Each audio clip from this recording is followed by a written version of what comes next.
നിനക്ക് പിടിക്കാൻ പറ്റുമെങ്കിൽ പിടിക്ക് എന്നാണ് ഗുണ്ടാ നേതാവ് അർജുൻ ആയെങ്കിൽ ഊന്നുകൽ SHOയ്ക്ക് നൽകിയ ഒരു ഭീഷണി.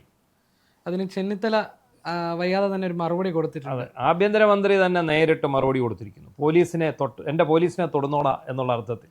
അതെ, വെല്ലുവിളിച്ച് അത് കാത്തിരുന്ന് എന്താ ചെയ്യാൻ പോകുന്നതെന്ന് കാത്തിരുന്ന് കണ്ടാൽ മതി എന്നാണ് അദ്ദേഹത്തിന്റെ വെല്ലുവിളിക്കുന്നവർക്ക് എന്താണ് സംഭവിക്കാൻ പോകുന്നത്, നിനക്ക് എന്താവും സംഭവിക്കുകയെന്ന് മറ്റേ ചോദിക്കുന്ന പോലെ സിനിമ ഉണ്ട്.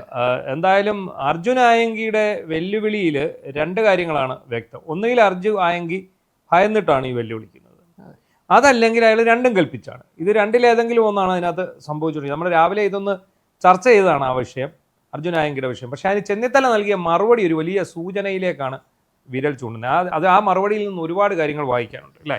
അതെ, ഒന്ന് നമുക്ക് മറ്റൊരു വ്യാഖ്യാനിക്കാവുന്നത് ഇപ്പോൾ അദ്ദേഹം ഈ ലഹരിക്കെതിരെ തുടക്കമിട്ടു, അതുപോലെ തന്നെ അഴിമതിക്കെതിരെയും ഒരു ക്യാമ്പയിൻ തുടക്കമിട്ടു, അതുപോലെ ഗുണ്ടകളെ പിടിക്കാൻ അദ്ദേഹം അടുത്ത ക്യാമ്പയിനുമായിട്ട് തുടങ്ങുകയാണോ എന്നൊരു സൂചനയാണ് ഒന്ന് അദ്ദേഹത്തിന്റെ വാക്കിൽ നിന്ന്. രണ്ട്, ഈ പോലീസുകാരെ വെല്ലുവിളിക്കുന്നത് സാധാരണ പോലീസുകാരുടെ അവരുടെ ആത്മവീര്യം തകർക്കുന്ന ഒരു നടപടിയാണ് ഗുണ്ടകൾ ഇത്തരത്തിൽ വെല്ലുവിളിക്കുമ്പോൾ. അപ്പം അവർക്ക് പിന്തുണയുമായി ഞാൻ കൂടെയുണ്ട് എന്നുള്ള ഒരു ശക്തമായ സന്ദേശം കൊടുക്കാൻ അവിടെ ആഭ്യന്തരമന്ത്രിക്ക് കഴിഞ്ഞിട്ടുണ്ട്. അപ്പം അത്തരത്തിൽ രണ്ട് രീതിയിൽ അതിനെ കാണാൻ കഴിയും. ഈ പിണറായി വിജയന്റെ 10 വർഷത്തെ ഭരണത്തിൽ ഏറ്റവും അരക്ഷിതരായ ഒരു ഡിപ്പാർട്ട്മെന്റ് എന്ന് പറയുന്നത് പോലീസ് ഡിപ്പാർട്ട്മെന്റ്. അതെ, ആർക്കും കയറി പോലീസുകാരെ ഭരിക്കാം, ആർക്കും കയറി പോലീസുകാരെ തല്ലാം, വെട്ടാം, കുത്താം, ഒന്നും സംഭവിക്കില്ല എന്നുള്ളതായിരുന്നു. നമ്മളെ 1-2 ഉദാഹരണങ്ങൾ നമ്മൾ കണ്ടിരുന്നു. അതായത് 1-2 SHOമാരുടെ അടുത്ത് ഈ ഒന്ന് കളമശ്ശേരി ഏരിയ സെക്രട്ടറി ആയിരുന്ന സക്കീർ ഹുസൈൻ അമൃതരംഗൻ എന്ന് പറയുന്ന ഒരു SHOയ്ക്കെതിരെ ഫോണിലൂടെ വിളിച്ച് ഭീഷണിപ്പെടുത്തി. അയാൾ തിരിച്ച് നന്നായിട്ട് സംസാരിച്ചു. അതുപോലെ വേറൊരു ഇൻസ്പെക്ടറോടാണ് ഇടുക്കിയിൽ ജില്ലാ സെക്രട്ടറി ആയിരുന്ന വർഗീസ്, വേറൊരു ഉദ്യോഗസ്ഥനുണ്ട്, അദ്ദേഹത്തിൻ്റെ പേര് ഞാൻ മറന്നുപോയി, ഒരു SHOയോട് ഇതുപോലെ സംസാരിച്ചു. നിന്നെ തട്ടിക്കളയും, നിന്നെ ഇവിടുന്ന് മാറ്റിക്കളയും, മര്യാദയ്ക്ക് സംസാരിക്കണം.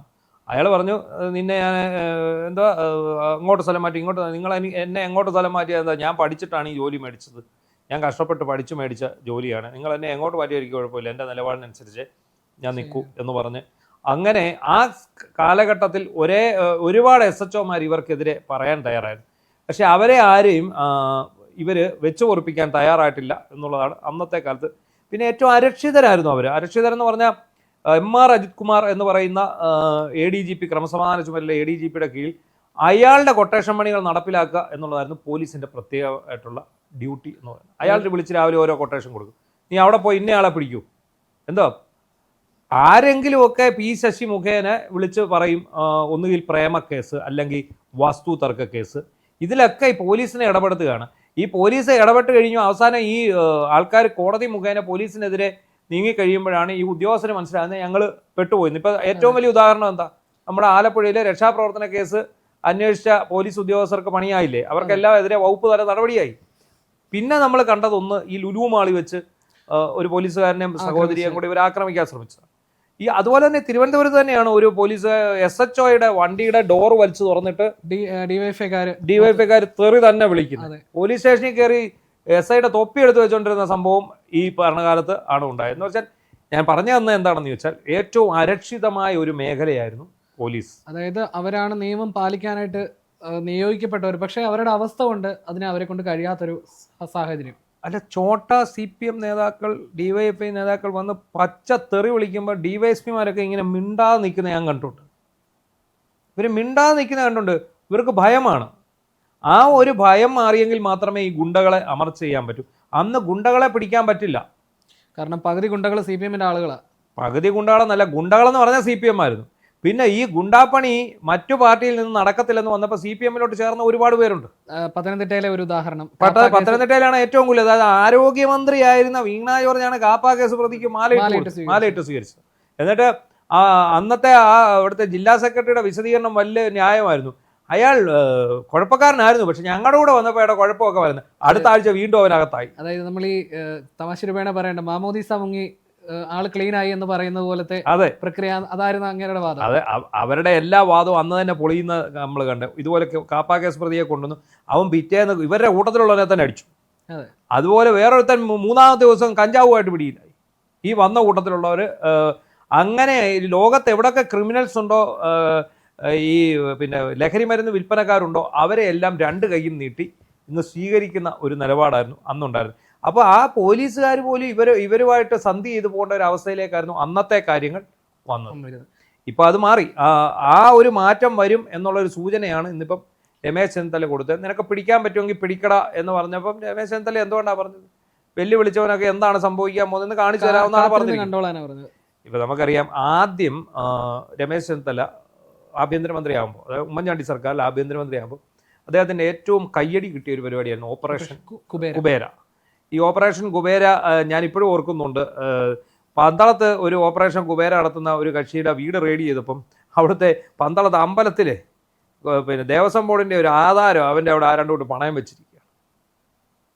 ഈ കുബേരൻ്റെ സങ്കേതത്തിൽ നിന്ന് കിട്ടിയതാണ് പന്തളത്തെ ദേവസ്വം ബോർഡിൻ്റെ ആധാരം. ദേവസ്വം ബോർഡ് ഇതിലുള്ള പിന്നെ ക്ഷേത്രത്തിൻ്റെ ആധാരം അവിടെ കൊണ്ടാരോ പണയം വെച്ചിരിക്കുകയാണ്. അത് വലിയ വാർത്തയായിരുന്നു അന്നത്തെ കാലത്ത്. അത് ഇവർ പോലീസ് ചെന്ന് പൊക്കിക്കഴിഞ്ഞപ്പോൾ ദാണ്ടിരിക്കുന്നത് ഇതൊരുത്തം കൊണ്ട് പണയം വെച്ചതാണ്. അത് മേടിച്ച് വെച്ചിട്ടാണ് ഇത് കൊടുത്തുകൊണ്ടിരുന്നത്. അപ്പോൾ അത് തന്നെയാണ് ഈ ഗുണ്ടകൾക്കെതിരെ സ്വീകരിക്കാൻ പോകുന്ന ഒരു നിലപാടെന്നാണ് എനിക്ക് തോന്നുന്നത്. അദ്ദേഹം ഇതുവരെ പ്രഖ്യാപിച്ച പദ്ധതികളിലെല്ലാം തന്നെ എല്ലാ ക്യാമ്പയിനും വളരെ വിജയകരമായിട്ട് തന്നെ മുന്നോട്ട് പോകുന്നുണ്ട്. അപ്പം ഇവിടെ വരുമ്പോൾ അതൊരു വെറും ഒരു പ്രഖ്യാപനം മാത്രമായിട്ട് അത് ഒതുങ്ങുന്ന നമുക്ക് കാണാം. അതിനേക്കാൾ അത് മികച്ച രീതിയിൽ തന്നെ അദ്ദേഹത്തിന് കൊണ്ടുപോകാൻ കഴിയുമെന്നാണ് നമുക്ക് വിലയിരുത്താൻ സാധിക്കുക.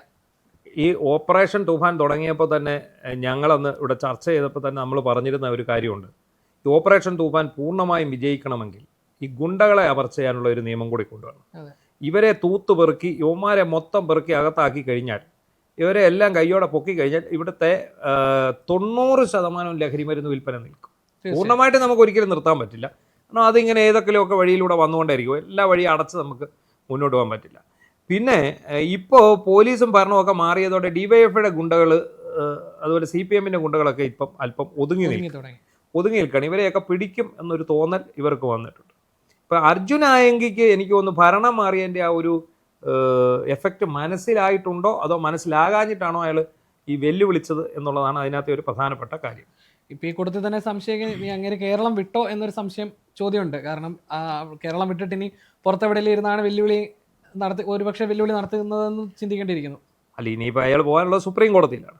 ഈ നിയമ സംവിധാനത്തെ വെല്ലുവിളിക്കുകയാണ് ഇയാൾ ചെയ്തിരിക്കുന്നത്. ഒന്ന്, പോലീസ് ജുഡീഷ്യറി എന്ന് പറഞ്ഞാൽ ഇന്ത്യൻ നിയമവ്യവസ്ഥയുടെ ഭാഗം തന്നെയാണ്. രണ്ടും ഒന്ന് തന്നെയാണ് സത്യത്തിൽ. രണ്ട് തരത്തിലാണെന്നല്ലേ ഉള്ളൂ. ഒരാൾ നിയമം പാലിക്കുന്നു, ഒരാൾ നിയമം വ്യാഖ്യാനിക്കുന്നു. അതാണ് അത് തമ്മിലുള്ള വ്യത്യാസം. ജുഡീഷ്യറി എന്ന് പറയുമ്പോൾ നിയമം വ്യാഖ്യാനിക്കുന്നു, നിയമം വ്യാഖ്യാനിച്ച് ശിക്ഷ വിധിക്കുന്നു. പോലീസ് എന്ന് പറയുമ്പം നിയമം നടപ്പിലാക്കുന്നു. അപ്പം ആ ഒരു കണക്ക് കൂട്ടൽ നോക്കുമ്പോൾ ഈ നിയമ സംവിധാനത്തെ അപ്പാടെയാണ് വെല്ലുവിളിക്കുന്നത്. ഭരണ സംവിധാനത്തെ, നിയമ സംവിധാനത്തെ മൊത്തം ഒരു ഗുണ്ട വന്ന് വെല്ലുവിളിക്കുകയാണ്.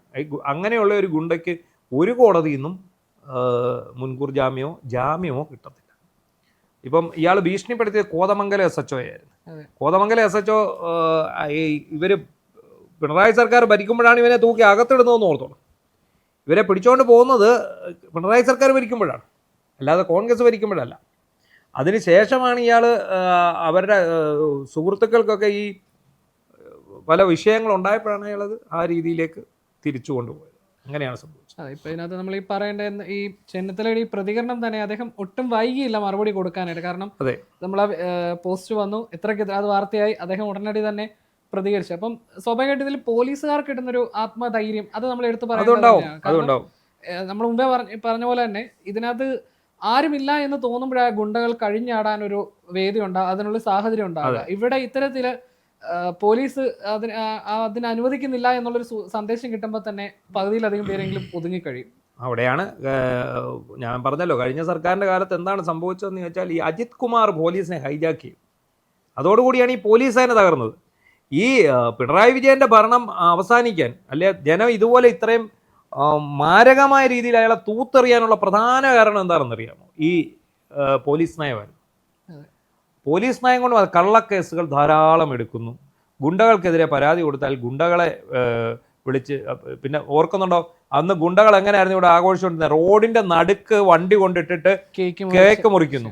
ഒരുത്തനാണ് നമ്മുടെ എലവന്തിട്ട സ്റ്റേഷൻ പരിധിയിൽ ഒരുത്തൻ വടിവാള് വെച്ച് കേക്ക് മുറിച്ച് കഴിഞ്ഞ് ഇവന്മാർ ഒറിജിനൽ വടിവാള് മാറ്റി, എന്നിട്ട് യുവമാർ എന്ത് ചെയ്തു? തടി കൊണ്ടൊരു വടിവാൾ ഉണ്ടാക്കി കൊടുത്തു. ഞങ്ങൾ ഇത് വെച്ചാണ് പിടിച്ചതെന്ന് പറഞ്ഞു. ഈ പോലീസ് എന്ത് പറഞ്ഞു?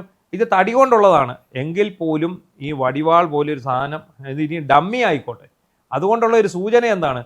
അതായത് ഞങ്ങൾ ഈ നാട്ടിലെ രാജാക്കന്മാരാണ്, രാജ്യത്തെ രാജാക്കന്മാരാണ്, ഞങ്ങൾ ഇത് വടിവാൾ വെച്ചല്ല, ഞങ്ങൾ വേണേൽ എന്ത് സാധനം വെച്ച് ഞങ്ങൾ ഇവിടെ ചെയ്യും എന്ന് വെച്ചാൽ ഏറ്റവും വലിയ ഉദാഹരണം എന്താ, ഈ ഇത്രയും പോലീസുകാരെ ഇവിടെ ഉണ്ടായിട്ട് ഒരുതൻ റോഡിൻ്റെ നടുക്ക് കൊണ്ടുവച്ച് വടിവാൾ വെച്ച് കേക്ക് മുറിക്കണമെങ്കിൽ അതിൻ്റെ അർത്ഥം എന്താ? അല്ലെ റോഡിൻ്റെ നടുക്ക് ജീപ്പ് കൊണ്ടിടുകയാണ്, അവന്മാരുടെ ജീപ്പ് കാറ് കൊണ്ട് റോഡിൻ്റെ നടുക്ക് ഗതാഗതം തടസ്സപ്പെടുത്തി ഇട്ടുകൊണ്ട് ഇവന്മാർ കേക്ക് മുറിക്കുക. അതിൽ ഇടയ്ക്കൂടെ വരുന്ന ഒരാളെ വണ്ടി മാറ്റിയിടാൻ പറഞ്ഞാൽ ഇവന്മാർ പള്ളക്ക് പിച്ചാത്തി കയറ്റത്തില്ല. ആ രീതിയിൽ അഴിഞ്ഞാടിക്കൊണ്ടിരുന്ന ഒരു സമൂഹമായിരുന്നു ഇവിടെ ഉണ്ടായിരുന്നത്. നമ്മൾ അത് പറയുമ്പോൾ തന്നെ നമ്മൾ ഈ കഴിഞ്ഞ കുറേ നാളുകളിൽ വാർത്തകളിൽ ശ്രദ്ധിച്ചറിയാം, നമുക്ക് ഈ ഒന്ന് പറഞ്ഞ് രണ്ടാമത്തേന് തർക്കത്തെക്കാൾ ഉപരി അവിടെ ഒരു തനി ഗുണ്ടായിസ സ്വഭാവത്തിലേക്ക് ഒരുപാട് ആളുകൾ മാറിയിട്ടുണ്ട്. എറണാകുളത്ത് കണ്ടില്ല, ഒരു കുടുംബത്തിലെ ഒരാളൊഴി ബാക്കിയുള്ള എല്ലാവരും തന്നെ കൊലപ്പെടുന്ന അത്തരത്തിൽ ഈ ഗുണ്ടകൾക്ക് അവർക്ക് എന്തും ചെയ്യാനുള്ള ഒരു സാഹചര്യം അന്ന് വലിയ രീതിയിൽ വ്യാപിച്ചിട്ടുണ്ടായിരുന്നു. അതിൻ്റെ ഈ പറഞ്ഞ പോലെ തന്നെ ലഹരിയും അതിലൊരു ഘടകമായിരുന്നു. അപ്പോൾ ഇത്തരത്തിൽ ഈ വിഷയങ്ങളൊക്കെ തന്നെയും പൊതുജനങ്ങൾ വളരെയധികം ഇത് ഇല്ലാതാക്കണമെന്ന് ആഗ്രഹിക്കുന്ന കുറേ വിഷയങ്ങളാണ്. ഈ ലഹരിയാണെങ്കിലും അഴിമതിയാണെങ്കിലും ഇപ്പം ഗുണ്ടകളുടെ കാര്യത്തിലാണല്ലോ. അപ്പം സ്വാഭാവികമായിട്ടും ചെന്നിത്തല സ്വീകരിക്കുന്ന നിലപാട് അദ്ദേഹത്തിന് മുൻപുണ്ടായിരുന്ന അത് ഈ ക്യാമ്പയിനിലെല്ലാം തന്നെ കിട്ടിയ ഒരു കയ്യടി അദ്ദേഹത്തിന് ഇവിടെയും ഒരുപക്ഷെ കിട്ടാം. അതായത് പിണറായി വിജയൻ്റെ കാലത്ത് വരിയുടയ്ക്കപ്പെട്ട പോലീസായിരുന്നു. ആ പോലീസിനെ ഇനി ഒരു പഴയ ആത്മവീര്യത്തിലേക്ക് കൊണ്ടുവരണമെങ്കിൽ അവർക്ക് നല്ല സപ്പോർട്ടും നല്ല ഇതും കൊടുക്കേണ്ടതായിട്ടുണ്ട്, ആത്മബലവും കൊടുക്കേണ്ടതായിട്ടുണ്ട്. അതിന് രമേശ് ചെന്നിത്തലയ്ക്ക് കഴിയട്ടെ എന്ന് നമുക്ക് ആശംസിക്കാം.